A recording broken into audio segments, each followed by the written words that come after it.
102.5 FM, KXSFLP San Francisco, and KXSF.FM. You're tuned into Spark, informing minds, inspiring ideas, igniting innovation. Let the conversation sink into your soul.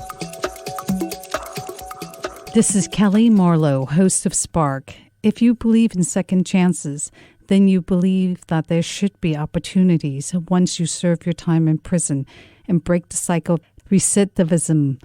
Today I'm talking with Andy Glazer, CEO of Defy Ventures. Defy Ventures trains ex-inmates to become entrepreneurs, giving them a chance to relaunch their lives. Thank you for joining me on Spark today, Andrew. Glad to be here. What is the biggest challenge coming out of prison? I would say, imagine, I think, if you will, what you do when you wake up in the morning, right? Things that you take for granted. You wake up, you make some decisions about what time you're going to get up and what you're going to have for breakfast, what you're going to wear that day, whether or not you're going to take a shower, things like that. When you are incarcerated, your decisions are deeply limited. We make thousands of small decisions every single day. And you're in prison. Someone once told me you make 10 decisions a day. And that's it. And everything else is incredibly structured and regimented.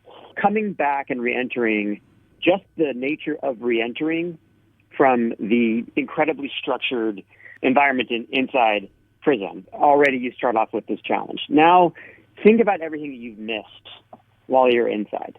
Relationships that have drifted apart from you or that have become different. They've taken a different form. Skills that you weren't able to get. Been away for 20 years. The technology represents an incredible challenge of trying to understand technology when there's no access to computers inside or cell phones. Just dealing with that. Just the choices that you have to make can be completely overwhelming. I once talked to an individual who said that when he came home, his sister took him into Walmart, and he had a complete breakdown in front of the sock display because he was just completely overwhelmed by the choices there of just buying socks. But imagine that kind of compounded over many days. That's a reentry challenge. And then most of all, there's this stigma that you face when you come home and the inability to get a job, find housing, to find a community that will accept you. You compound all those things together, and reentry from prison represents a tremendous challenge for people, particularly individuals who have been away for extended periods of time. There are quite a few challenges. What challenge is Defy Ventures looking to address? So we try to address really almost all of those things.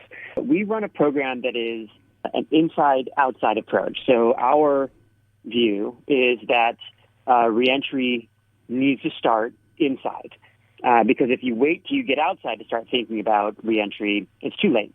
It's already difficult enough, but if you're truly going to defy those odds of reentry and not go back to prison, which unfortunately, depending on how you count, anywhere between 50 and 75% of people do recidivate, return to prison, that preparation has got to start while people are still inside.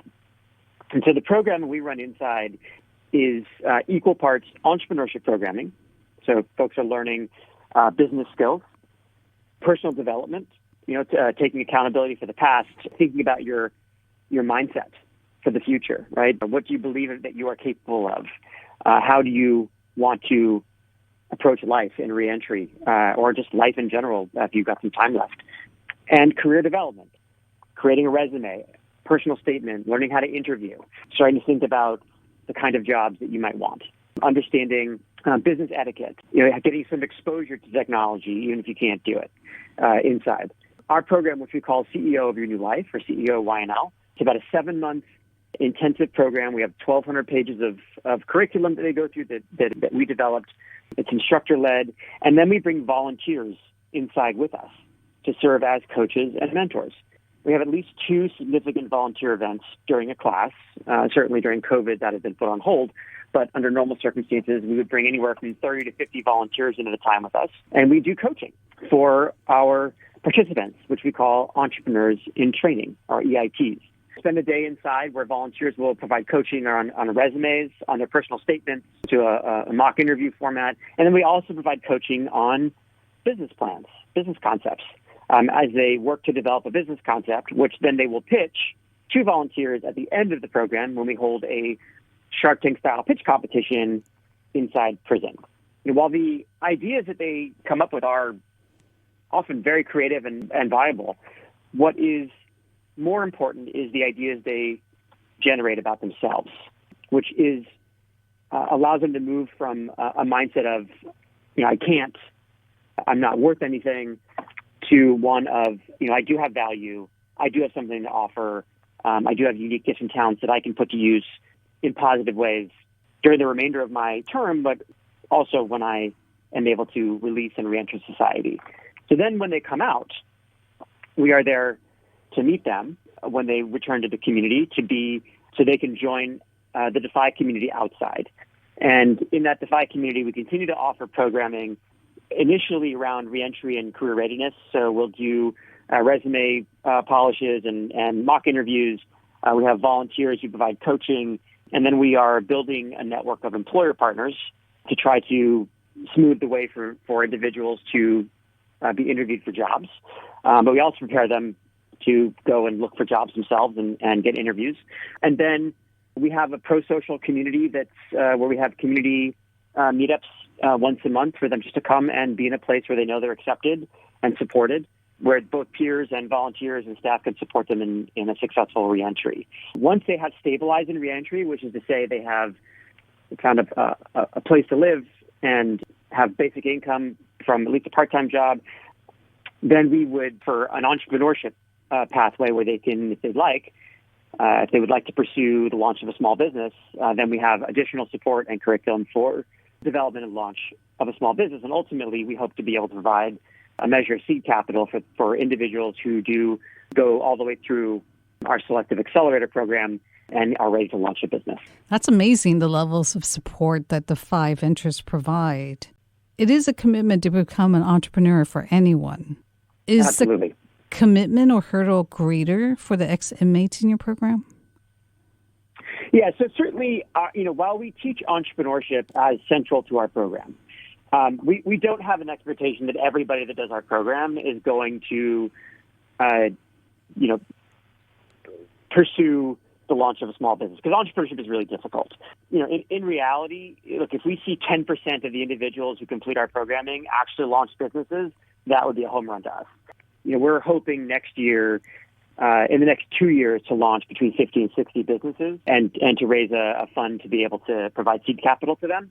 But for everybody else, they re-enter, find a job, place to live, and you particularly find a job that will sustain them, making at least $15 an hour, and is fulfilling to them, and they don't go back to prison. Right, that right there is a major win. So we use entrepreneurship as really a tool here because it is really a transformative context.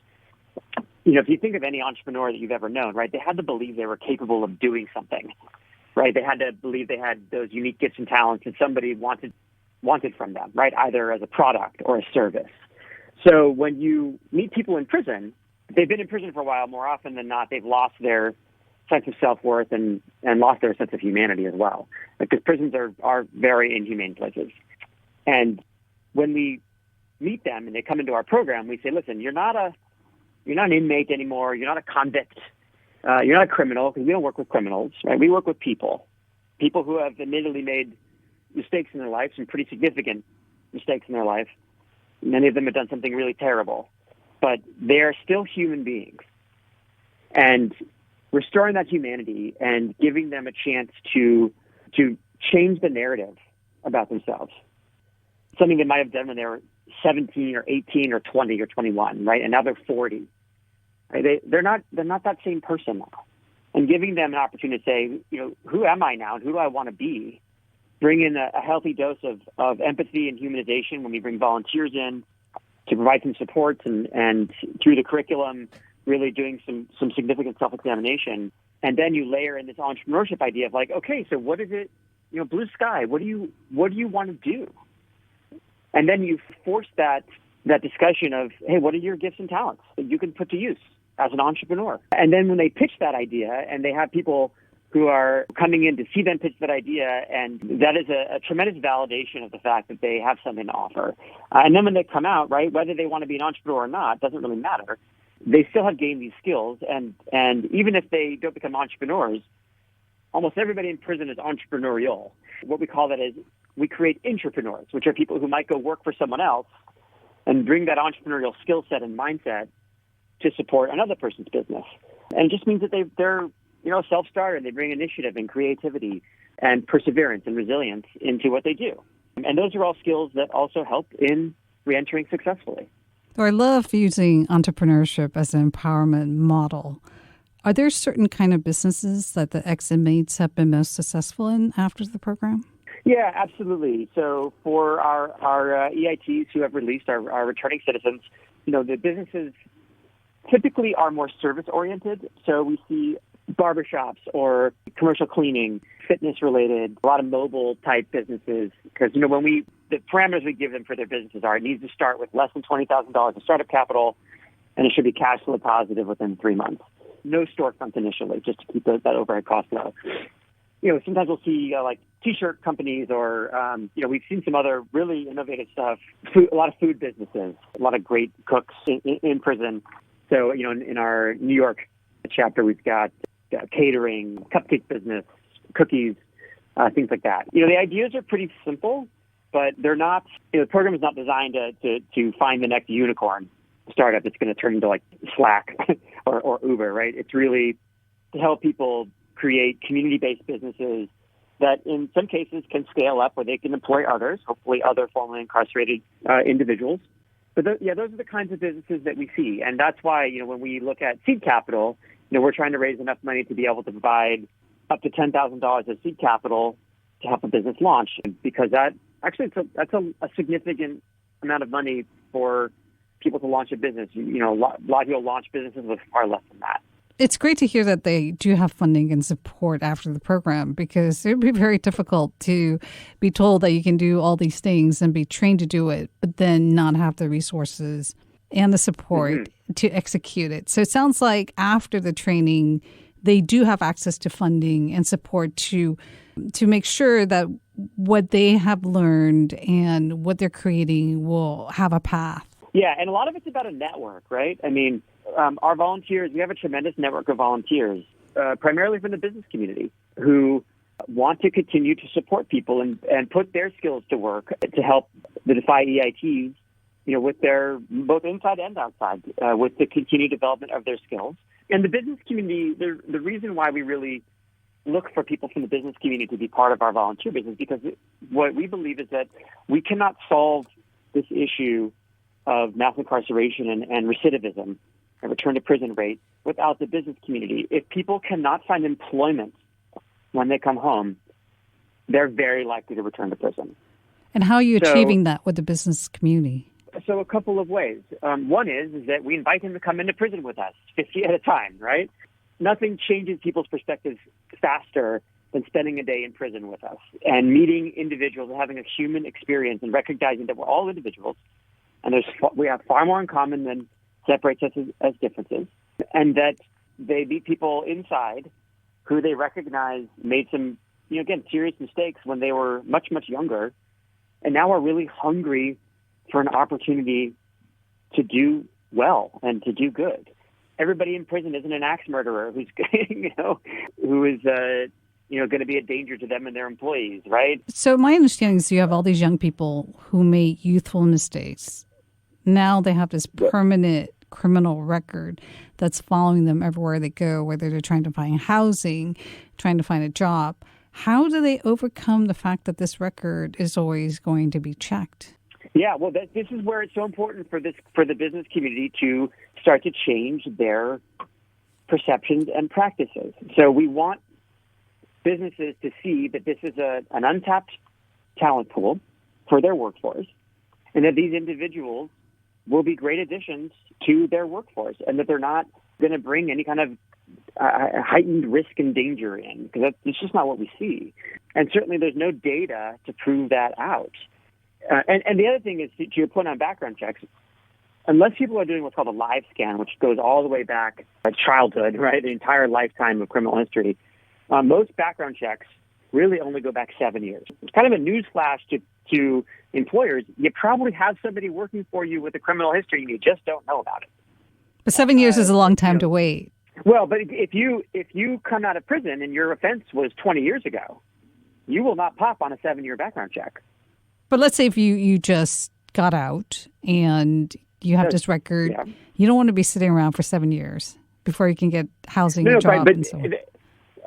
Of course. My point was simply just that most employers don't realize that their background checks go back 7 years, and there are people who have offenses from far earlier than that, and they just don't even know about it. And the fact is, they're great employees, and they just don't even know. If employers continue to live in this world of like, oh, we're not hiring anybody with a felony on their background or a criminal history, then they're excluding people who could be great employees. And I'm not saying that people should hire anybody who comes across their door, right? You still interview people.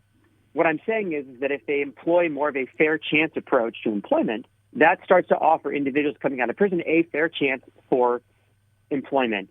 And so if you become a fair chance employer, if you say, I'm going to be a fair chance employer, what you're saying is, we won't exclude you as a result of a criminal history. And that opens the door up for people to have an honest conversation. There's a great background check company out there called Checker, which is in the Bay Area. On their website, they've got a great support kit on this. What they talk about in there is what they call what we call the nature time nature test, which is, if somebody discloses they have a criminal history, right, and then pops on a background check, right, then what that is an opportunity to do is to understand more. What was the nature of the crime? How long ago did it happen? And what was the nature of their transformation? Who are they now? And then you can make an informed decision about whether they could be a good part of your workforce. When you meet somebody and by all of their accounts, right, in the interview, someone says, hey, this person would be great. They're my top choice, right? But if you're not a fair chance employer, then that individual doesn't know, can I disclose or not? Longer than 7 years ago, maybe they won't even find it, but then they do. And then they get fired for, then it's this awkward. Then it's this awkward position. So if instead businesses would, one, look at their HR policies, which in many cases completely prohibit them from hiring anybody with a criminal history, right? It's just like straight up no. And in most cases, that's not legally required of them, right? Sometimes it is, but in most cases it's not, right? So if their policy instead was, listen, we'll give everybody a fair chance. We're going to interview them like we'd interview anybody else. And if we understand that they have a criminal history, then we will employ this nature time nature test with a little committee to examine that and then make a decision, rather than just saying absolutely not, can't do it, they have a criminal history. It's complicated, it's nuanced, there's a lot in there, but that's the basic idea. When we do the work that we do at Defy, part of our mission is the service that we do with currently and formerly incarcerated, but the other part of our mission is really trying to change perceptions and mindsets in the business community about this idea that if somebody committed a criminal offense, that they could never work for you. Right, because if you don't get a second chance, then what do they have to go back to, except to the same life they knew before? Yeah, it's what we call, in that case, it's what we call a second sentence, right? They paid their price, the state imposed on them their first sentence, and now they're out. And we're saying as a society, sorry, you will never be forgiven. You will never have opportunity. You are continuing to serve a second sentence now forever. And this is where I think intellectual honesty about criminal justice becomes really important. Because when you ask people generally to raise their hands, like I do this at a workshop, hey, who believes in second chances? Oh, lots of hands go up. But then you put it in the context of criminal histories, many fewer hands. And so what I encourage people to do is say, well, listen, if you believe that sentences should end, then what you're saying is, okay, when people go to prison, we are exacting a price, right, for their offense. Right? They're going to pay a price for that, a punishment. And hopefully, if our criminal justice functions the way it was supposed to, it would be about rehabilitation, willing then to say you paid your price, and now you are welcome back to society, having your life and being a contributor. And here's the other thing that a lot of people don't know. 95% of people in prison will release. almost everybody gets out. Right? This idea of people being sent away for life, it's very few. All the people are going to come out. We as a society have got to ask ourselves, do we want them coming out angrier than when they went in? Or should we be investing in their rehabilitation with programming like Defy, like countless other programs that are great that are out there, so that when they come home, they have a shot at being a contributor, which everyone I've met in my Defy classes wants to be. I've never met anybody in my Defy class who says, I want to get out and go back to prison again. Prison's awful. It's almost like if that's all you know, then what else are you going to do? What is the most successful or your favorite success story that you like to keep replicating through the program? Well, I'll give you a couple of examples. One is certainly my friend Timothy, who was locked up for about 12 years. He had been involved in gangs, and he released, and he did the Defy program, and he also was able to get some vocational training in commercial cleaning. And when he came out, we were able to pair him up with a mentor. Not only did he start working 2 jobs and go to school and mentor youth on the side, he started his own commercial cleaning business with Defy, and he got that off the ground. Now, the commercial cleaning business is still going, although I think he's found that with his growing family, he also has a full-time job. But he's doing really well, and he's a model member of his community, a valued employee, a tech health firm. I think he might even be getting stock. He mentors youth on the weekends, and he comes back into prison with us to talk to other people about his transformation and his success. And Timothy is a guy who just needed some guidance and a fair chance. Timothy is not unique, right? We meet guys, men and women all the time who come out and they're looking for that chance. And I would imagine that they're hungrier in some ways, right, compared to people who have a lot of options. Yeah, 100%. These are individuals who will be incredibly loyal if they're given an opportunity and will work really hard. We do workshops with companies.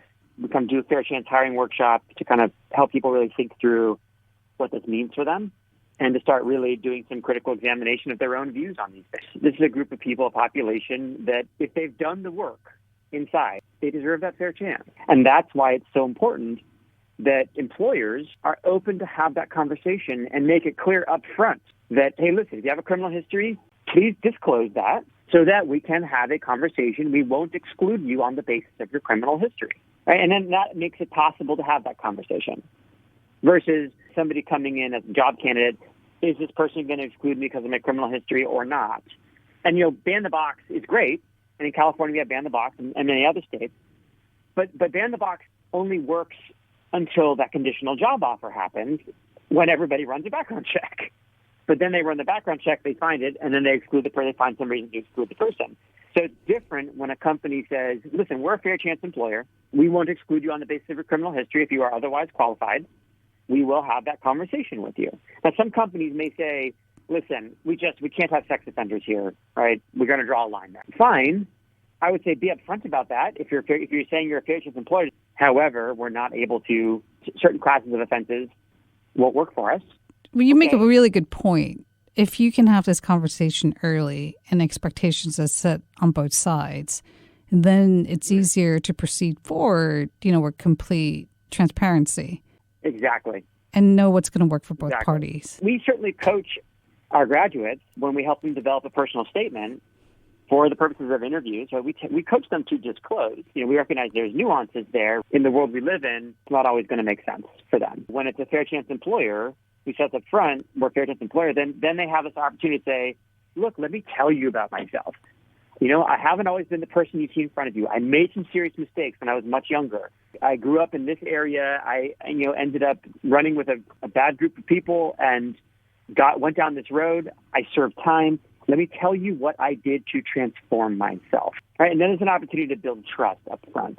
And that makes a lot of difference. The key is also the focus on fair chance, that we all have to focus on fair chance, period.